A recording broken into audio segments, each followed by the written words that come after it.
January 1939. Prisoner number 85 was being prepared for transfer out of Alcatraz Federal Penitentiary, his mind largely gone now, his body following close behind. The transfer to Terminal Island had been ordered weeks earlier, the prison medical staff finally acknowledging what had been obvious for months, that whatever threat Al Capone had once represented to the institution and to society had been replaced by something the system had no real protocol for, a man whose mind was dissolving faster than his sentence was expiring. The guards assigned to clear his cell expected the usual inventory of a long-term inmate's possessions, clothes, a few letters that had survived the censors, the banjo everyone on the rock knew about, perhaps a religious item or two, a handful of books that had made it through the approval process. It was routine work, the kind of task that guards performed dozens of times over a career, without much emotional weight attached to it. Empty the cell, catalog the contents, move on to the next prisoner, the next cell, the next small administrative task in the machinery of incarceration. What they found in a cigar box tucked beneath his cot, wedged against the wall where it would have been easy to miss in a less thorough search, was something else entirely. Pages, dozens of them, torn from notebooks and the backs of letters and whatever scraps of paper a resourceful prisoner could accumulate over 5 years of careful, quiet hoarding, some in pencil, fading and smudged from handling, the graphite worn soft by repeated folding and unfolding, some in ink, more careful, more deliberate, the kind of writing that suggested moments when his hand had been steadier, his mind clearer, written in 2 languages, English in his developing American hand, sometimes uncertain in its spelling and grammar, and Italian in something that looked older, more practiced, as if those words came from a deeper, earlier place in him, a linguistic layer beneath the Chicago gangster that had never quite stopped being a Brooklyn immigrant son. They were poems, not polished, not the work of a trained writer, certainly. There was no formal education in poetics behind these lines, no familiarity with established forms or techniques. The meter wandered without apparent awareness that meter existed as a concept to be managed. The rhymes, when he attempted them, were often forced or abandoned halfway through, as if he'd reached for a word that fit the sound he wanted and settled instead for whatever conveyed the meaning. Sound be damned. But the guards who found them, men who had spent years watching Al Capone's slow disintegration, who had heard him sing nursery rhymes to invisible friends in the depths of the confusion, who had recorded his decline in their official reports without much sentiment, because sentiment wasn't part of the job description, found themselves unable to read through the cigar box without feeling something shift in their understanding of who had been living in that cell for half a decade. This is the story of those pages. What they said, what they meant, and what they revealed about a man the world had only ever been allowed to see from the outside. Nobody knows exactly when Capone started writing.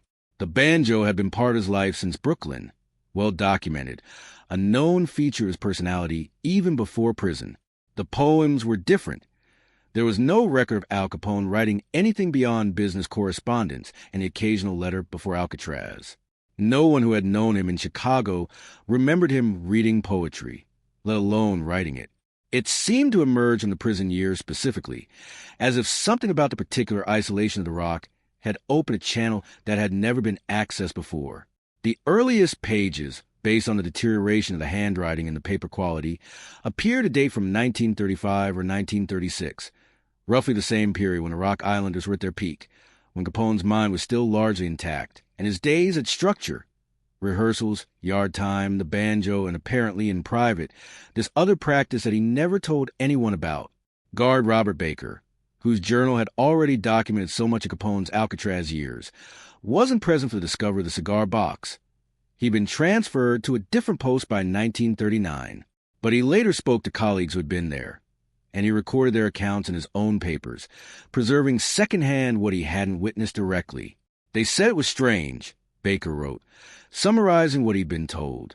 Strange to read something so private from a man who'd spent his whole public life performing strength.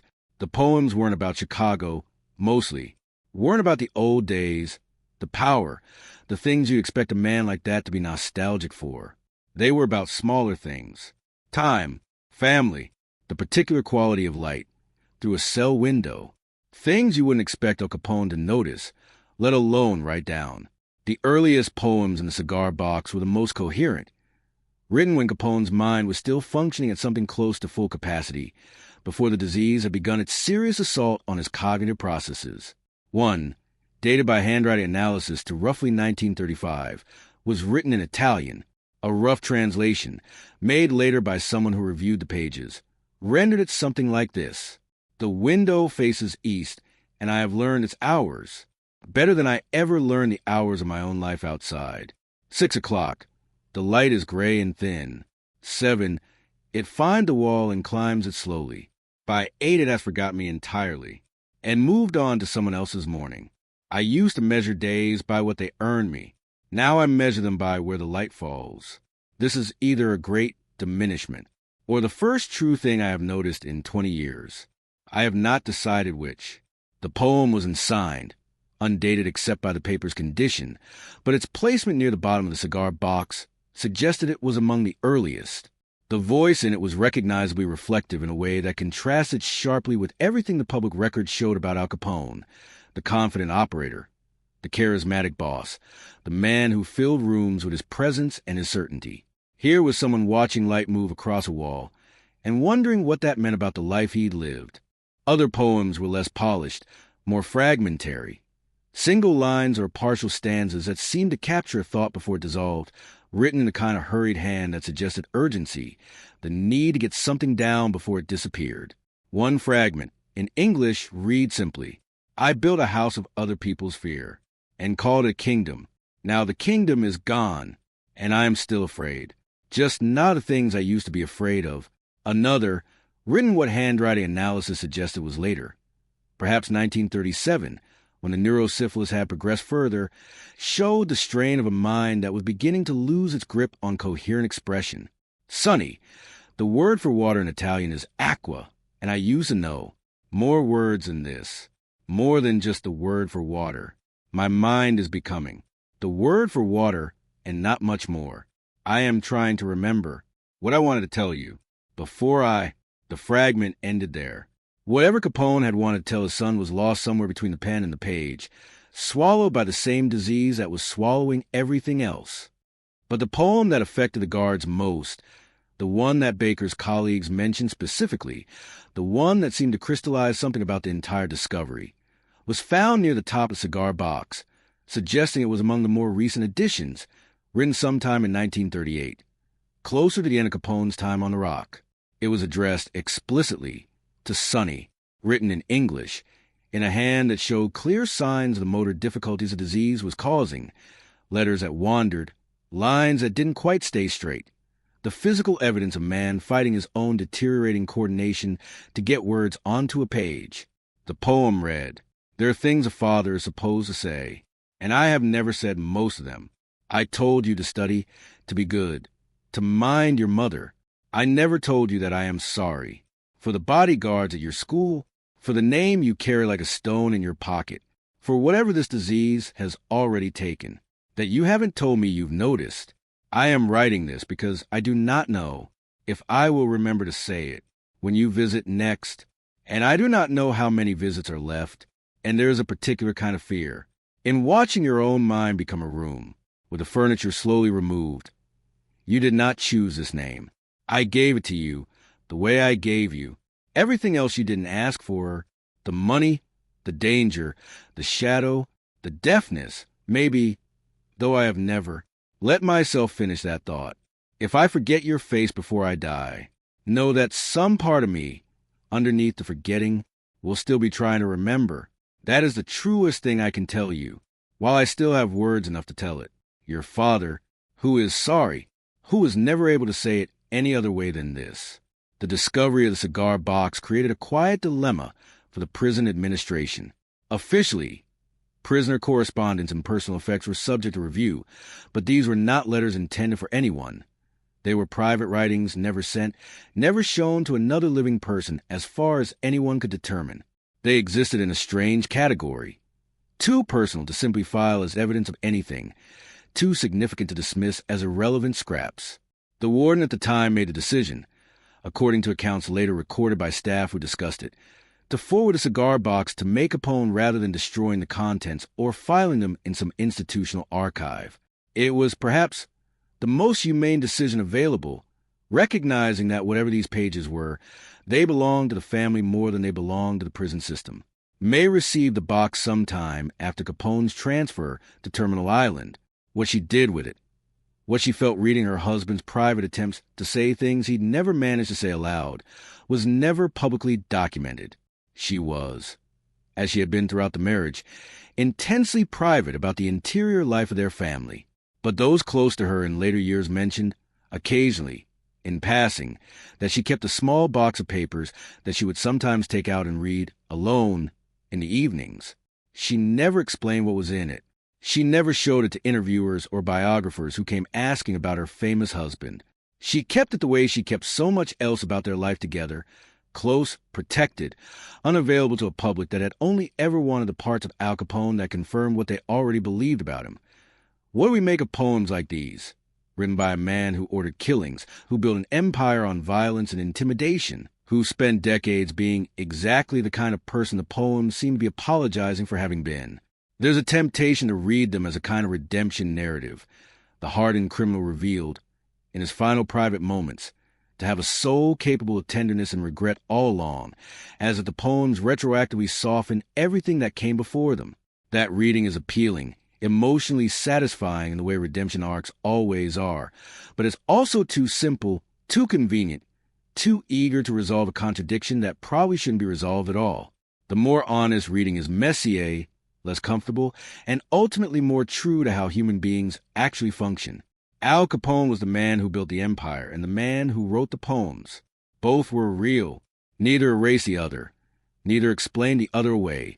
Neither served as the secret truth that made the other one a performance. The violence he was responsible for doesn't become less real because he later wrote, in private, about regret and fear and love for his son.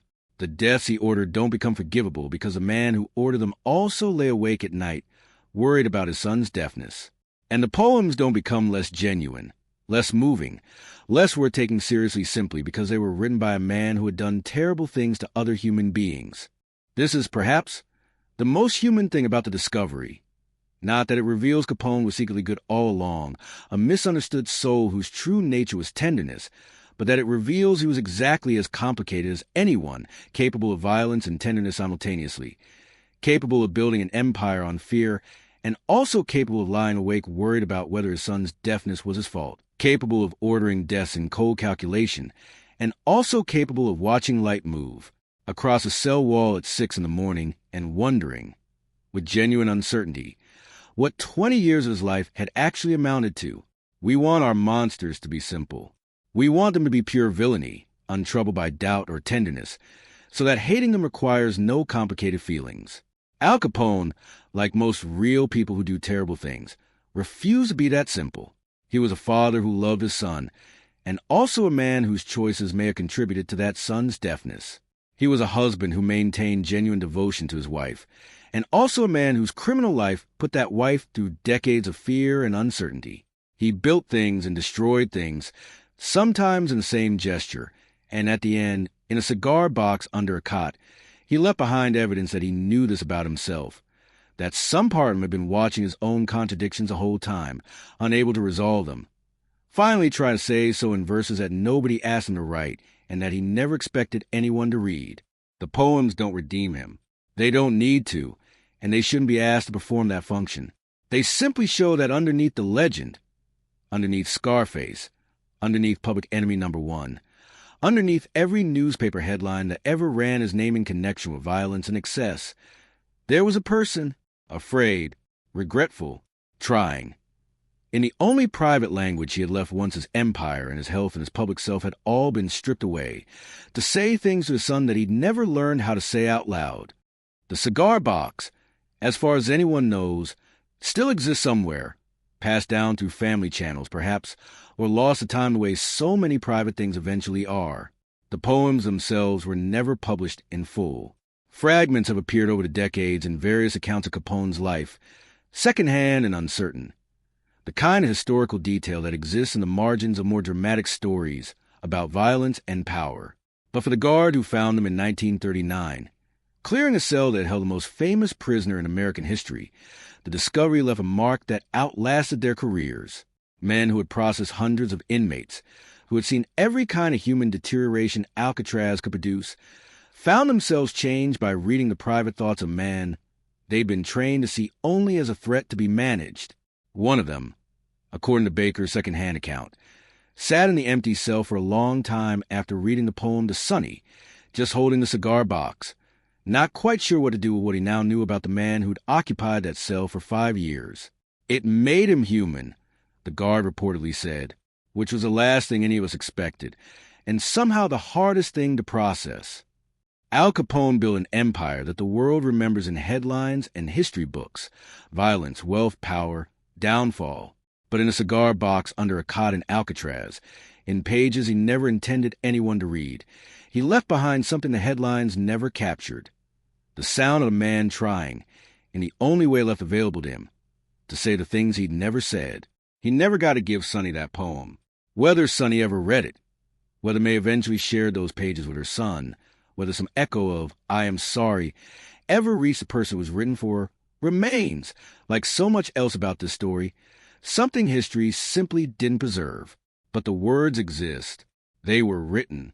A father, losing his mind to disease, found a way to apologize that he'd never found in 20 years of having the word available to him.